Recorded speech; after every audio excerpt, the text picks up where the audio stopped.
اب ان کو پتہ چل گیا ہے کہ جس کام میں نکلا تھا وہ نہیں ہو سکنا، کیونکہ لوگ بے وفا نکلے ہیں۔ وہ کہہ رہے ہیں کہ مجھے واپس جانے دو، تمہارا مسئلہ حل ہو گیا۔ ہاں، مجھے گرفتار کرو اور شام میں لے جاؤ یزید کے دربار میں۔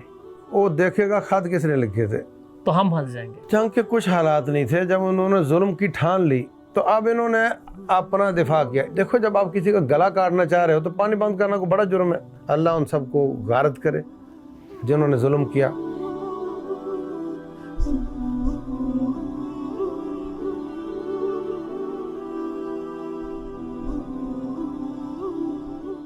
السلام علیکم ورحمۃ اللہ وبرکاتہ۔ حنظلہ عماد آپ کی خدمت میں حاضر ہے۔ محرم الحرام کا واقعہ اور محرم الحرام میں واقعہ کربلا کو ایک خاص اہمیت حاصل ہے۔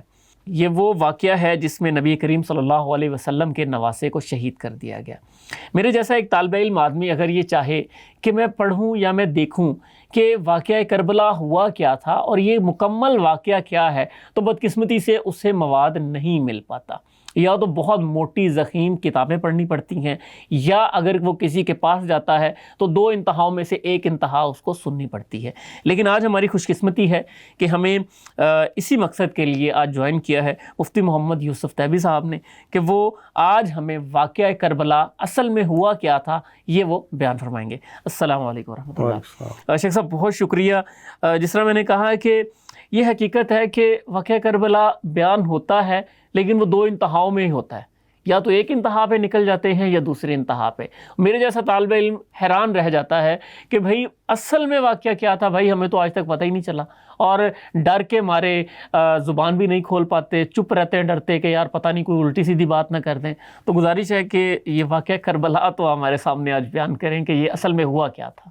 بسم اللہ الرحمن الرحیم۔ پہلی بات تو میں عرض کرنا چاہوں گا کہ جتنی بھی محرم الحرام کی فضیلت بیان کی جاتی ہے وہ نبی صلی اللہ علیہ وسلم نے بیان کی ہے، وہ اور ہے تو وہ آپ کی زندگی میں موجود تھی فضیلت۔ بالکل۔ اور یہ واقعہ 61 ہجری میں ہوا ہے، تو آج کا عام آدمی یہ سمجھتا ہے کہ محرم کا مطلب حسین بن علی رضی اللہ تعالیٰ عنہ کی شہادت، حالانکہ محرم کا مطلب روزے، محرم کا مطلب عاشورے کا روزہ، اس سے ایک دن پہلے کا روزہ، اور زیادہ روزے اور زیادہ نیکیاں۔ اور حضرت نوح علیہ السلام کی کشتی بھی عاشورے کے دن ہی آ کر ٹک گئی تھی پہاڑ پر، ٹھیک ہے۔ اس وجہ سے مکے والے بھی روزہ رکھتے تھے اس کا۔ صحیح ان کے پاس کوئی نبی بعد میں نہیں آیا حضرت ابراہیم علیہ السلام کے بعد۔ ٹھیک ہے۔ اور مدینے والے یہودی رکھتے تھے اس لیے کہ حضرت موسیٰ علیہ السلام کو نجات ملی تھی۔ بالکل۔ تو یہ سیکوینس ہے اس کا۔ ٹھیک ہے۔ دوسری بات یہ کہ واقعہ کربلا بہت ہی دلگداز ہے، بہت ظلم کی شہادت ہے یہ حضرت حسین بن علی رضی اللہ عنہما کی۔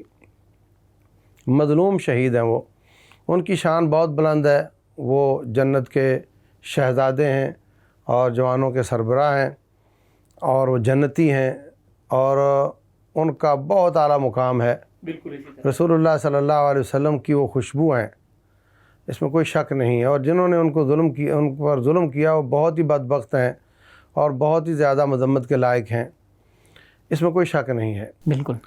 تو جیسے میں نے پچھلے ایپیسوڈ میں بیان کیا تھا کہ حضرت معاویہ بن ابی سفیان رضی اللہ عنہما نے جب اپنے بیٹے کو خلیفہ بنا دیا تو بہت زیادہ صحابہ کرام نے بیعت کر لی اور بہت زیادہ نے نہیں کی یا ناپسند کیا، اور کچھ لوگوں نے باقاعدہ مزاحمت کا راستہ اختیار کیا۔ ان میں ایک حضرت عبداللہ بن زبیر رضی اللہ عنہما تھے، اور انہوں نے حرمین کے علاقے میں اپنی حکومت قائم کر لی۔ مکہ میں، حرمین میں، مکہ اور مدینہ دونوں میں، یہ صرف مکہ دونوں میں، دونوں میں، ٹھیک ہے۔ اور کہا کہ ان کے گورنروں کو نکال دیا، یزید کے گورنروں کو نکال دیا، ٹھیک ہے۔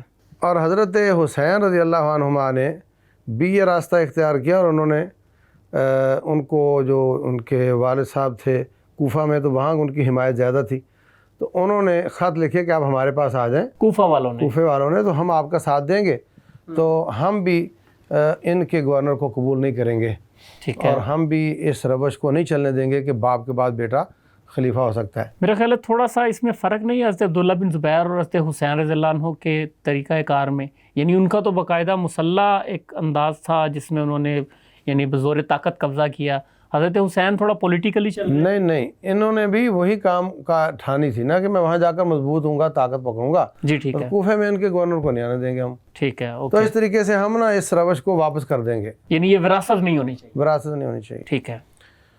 تو حضرت محمد بن حنفیہ یہ حضرت علی کے بیٹے ہیں، چونکہ لونڈی کے بدن سے تھے تو لوگ ان کو محمد بن علی نہیں کہتے. ٹھیک ہے.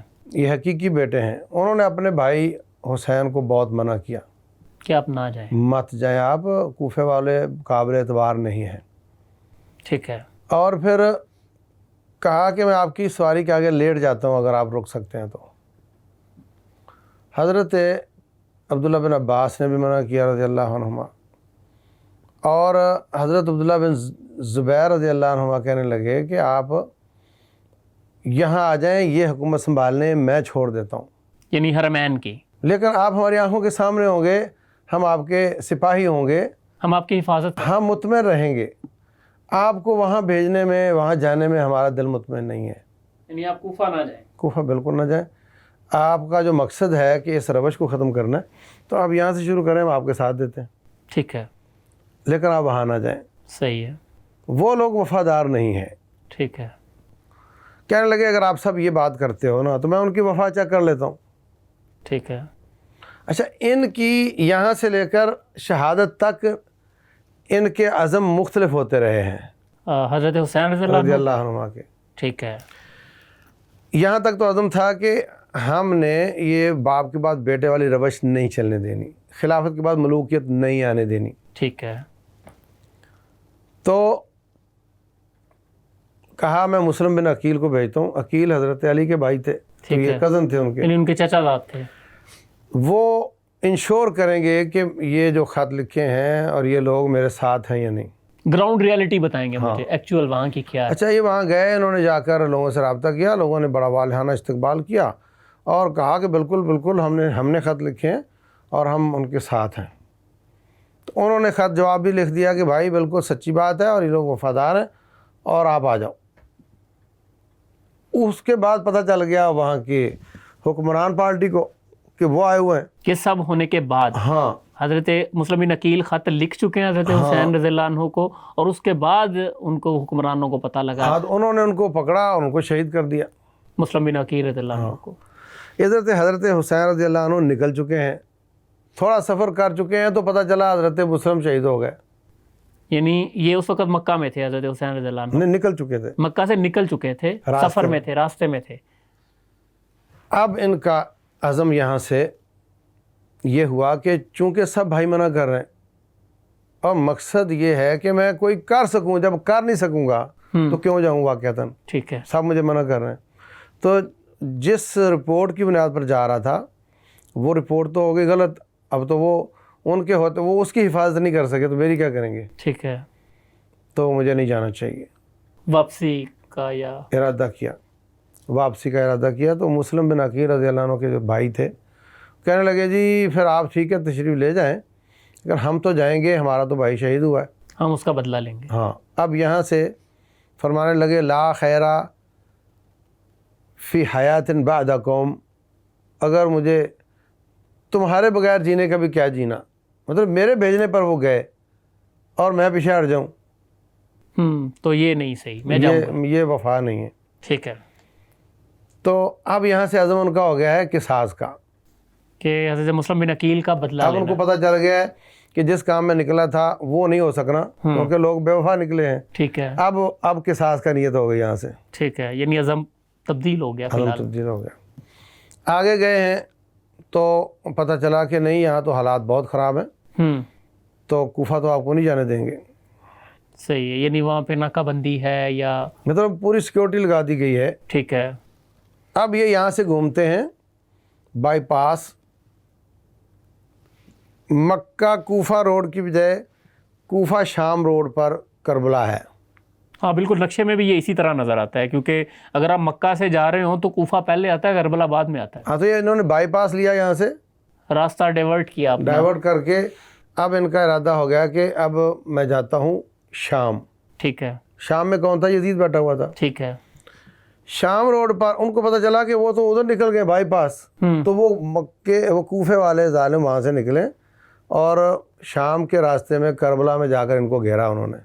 ٹھیک ہے، یعنی یہ شام کی طرف عازم سفر تھے، کوفہ کا ارادہ ترک کر چکے تھے۔ بالکل، ٹھیک ہے، وہاں جا کر گھیرا ہے اور وہاں گھیر کر ان کو انہوں نے کہا جی آپ کو ہم بالکل نہیں جانے دیں گے، شام نہیں جانے دیں گے، نہ شام کوئی بھی نہیں۔ انہوں نے تمام کتابیں انہوں نے 3 آپشن لکھے ہیں تقریباً تمام کتابوں نے۔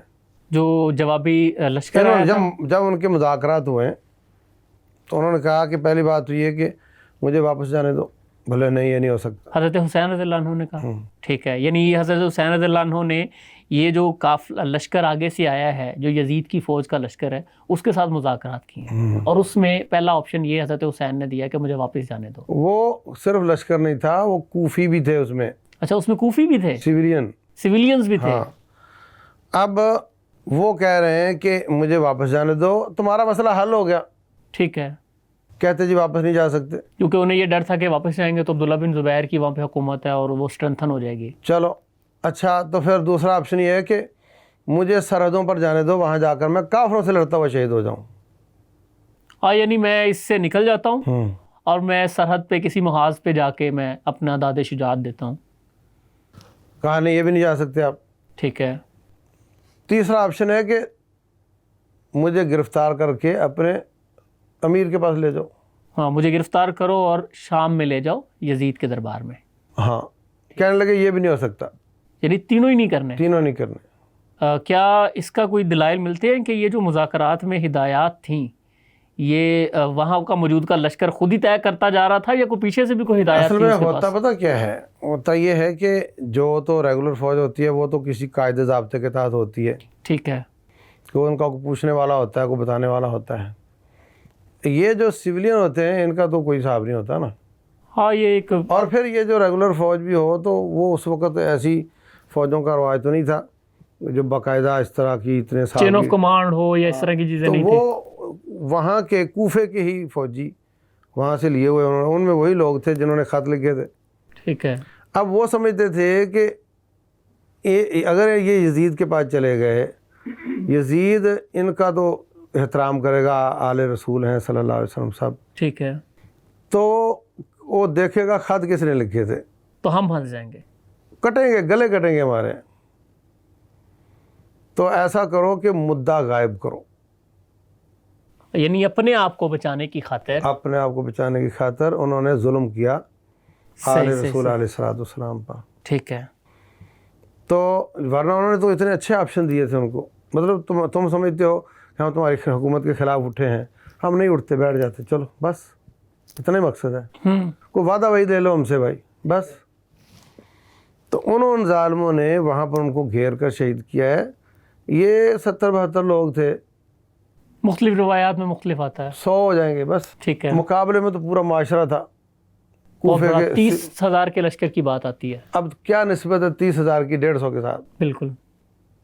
اب آپ بتائیں کہ کوئی بھی لشکر 30,000 کا 1,500 سے مقابلہ ہو، 150 سے 150 سے، تو وہ کتنے گھنٹے لگیں گے؟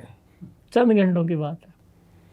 اس کو ایسا رگڑتے ہیں جیسے نعوذ باللہ کوئی کسی میچ کی کمنٹری کر رہا ہو، نعوذ باللہ۔ یہ واقعتاً اس کی نا مطلب جنگ جو اصل میں جو جنگ ہوئی ہے، یہ 10 محرم کا دن ہے، عاشورہ کا دن ہے، اور 10 محرم کے دن جو وہ جنگ ہوتی ہے اس واقعے کی تفصیلات میں بہت مطلب سنتے ہوئے بھی محسوس ہو رہا ہوتا ہے کہ یہ نا مبالغہ ہے، کہانی نویسی ہو رہی ہوتی ہے اور اس طرح کا کوئی معاملہ ہے۔ تو وہ جنگ کی حالات کیا تھے؟ جنگ کے کچھ حالات نہیں تھے، جب انہوں نے ظلم کی ٹھان لی ہاں، تو اب انہوں نے اپنا دفاع کیا۔ ایک تو مظلوم اس معنی میں من قتل دون مالہ و عرضہ و نفسہ فہو شہید، جو اپنی جان، اپنے مال، اپنی عزت بچاتے ہوئے شہید ہوتا ہے وہ شہید ہوتا ہے۔ بالکل اسی طرح۔ تو انہوں نے اپنا دفاع کیا ہے، ٹھیک ہے، ان ظالموں نے ظلم کیا ہے ان پر، مظلوم شہید ہیں، ٹھیک ہے۔ اللہ ان سب کو غارت کرے۔ پانی بند کرنے والا جو معاملہ ہے اس کی کیا حقیقت؟ اس میں وضاحت نہیں ہے ایسی کوئی، بعض تاریخ دانوں نے لکھا ہے۔ تو دیکھو جب آپ کسی کا گلا کاٹنا چاہ رہے ہو تو پانی بند کرنا کوئی بڑا جرم ہے۔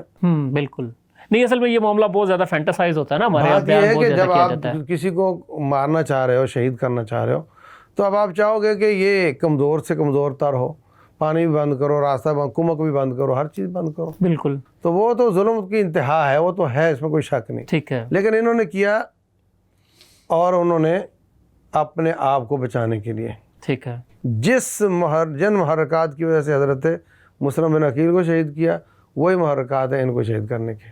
ٹھیک ہے.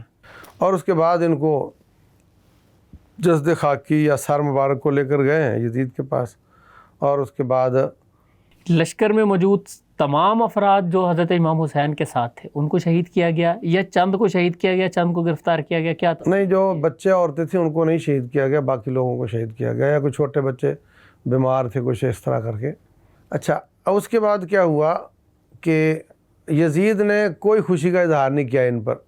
نہیں یہ اچھا ٹھیک ہے، آپ بتائیں، میں پھر اگلا سوال کروں. اور اس نے جو بچے کچے لوگ تھے ان کو بھیج دیا واپس، کدھر؟ مکہ بھیج دیا یا مدینہ بھیج دیا، ان کو کوئی تکلیف نہیں دی ان کو. اور یہ دلگداز واقعہ اس طریقے سے اس نے ان کو برا بھی کہا کہ تو نے ساری زندگی میرے لیے لعنتوں کا سبب بنا دیا ہے. یہ یزید نے کہا؟ یزید نے اس کو کہا جو اپنا گورنر تھا، ٹھیک ہے، کہ تو نے میرے لیے ساری دنیا مجھے لعن طعن کرے گی جو تم نے کام کیا ہے. حضرت حسین رضی اللہ عنہما جب چاہ رہے ہیں کہ مجھے ان کے پاس لے جاؤ، تو اس کا کیا مطلب ہے کہ ان کو کوئی برائی کی امید تھی. ایک بات. دوسری بات یہ ہے کہ یہ مارکا ایک سیاسی فیصلے کی اصلاح کے لیے تھا شروع میں، پھر یہ قصاص کے لیے تھا، پھر یہ اپنے آپ کے دفاع اور مظلومیت سے بچنے کے لیے تھا جب انہوں نے سارے آپشن بند کر دیے. یہ اس طریقے سے ہوا. اب اس پر یہ کہنا کہ اسلام زندہ ہوتا ہے کربلا کے بعد، یہ تصور کرنا کہ نعوذ باللہ باقی سارے کافر ہو گئے تھے، تو اس مارکے میں بھی ساتھی تو سارے ان کے شہید ہو گئے، یا تو نہ کہ بھی باقی سارے انہوں نے قتل کر دیے اور یہ زندہ رہے تو اسلام زندہ ہو گیا. ٹھیک ہے. زندہ تو وہ رہے جن کو مسلمان نہیں ماننا چاہتے، تو پھر اسلام کیسے زندہ ہوا؟ صحیح. تو یہ تصور درست نہیں کہ اسلام زندہ ہوتا ہے کربلا کے بعد. یہ تصور ہے کہ سارے مسلمان تھے اور ایک سیاسی فیصلے کی تبدیلی کے لیے انہوں نے ایک اقدام کیا تھا، ٹھیک ہے، جو نہ ہو سکا. صحیح ہے. اور ان ظالموں نے اپنی جانیں بچانے کے لیے ان کو شہید کیا. اللہ ان سب کو غارت کرے جنہوں نے ظلم کیا، اور جو مظلوم تھے اللہ تعالیٰ ان کو اعلیٰ سے اعلیٰ مقام عطا فرمائے. اور یقیناً اللہ تعالیٰ نے عطا کرنا ہے، جس طرح سے یقین حدیث میں ہے. ہمیں یقین ہے 100%. بالکل انشاءاللہ. تو یعنی واقعہ کربلا مطلب واقعہ ہے، ظلم ہوا ہے، لیکن جو اس کے ضمن میں اتنی زیادہ تفصیلات اور اتنا زیادہ مبالغہ ہے، وہ اس قدر یعنی مطلب وہ ثابت نہیں ہے، یا مختلف تاریخی جو ہے اصل روایات. بات یہ ہے کہ بھائی جب سیاست میں یہی چلتا ہے کہ ضیاء الحق شہید ہوئے تو ان کے بیٹے نے ان کو کیش کروایا، اور جہاں پہ جتنے بھی قبرستانوں کی پوجا ہوتی ہے تو وہ لوگ ان کو کیش ہی کروا رہے ہوتے ہیں. ہاں، وہ بھلے مرنے والے نے یہ بھلے نہ کہا. تو یہ جو کیش کروانے والے ہیں نا، یہ رنگ ڈالتے ہیں اس میں، اور پھر اس کو اس سے فائدہ اٹھاتے ہیں، واقعے کو بڑے سے بڑا مختلف پہلوؤں سے بیان کرتے رہتے ہیں. تو جزاک اللہ خیر شیخ صاحب، آپ نے بڑے ہی مختصر اور بڑے جامع انداز میں آپ نے جو ہے نا وہ واقعہ کربلا ہمارے سامنے رکھا ہے کہ اصل میں ہوا کیا تھا، اور ساری تفصیلات اس کی. اللہ تعالیٰ آپ کو جزائے خیر دے. تو امید ہے کہ ہمارے ناظرین بھی اس بات سے آگاہ ہوئے ہوں گے کہ دراصل واقعہ کربلا کیا تھا. تو اجازت دیجیے اسی کے ساتھ اپنے میزبان حنظلہ عماد کو السلام علیکم ورحمۃ اللہ وبرکاتہ.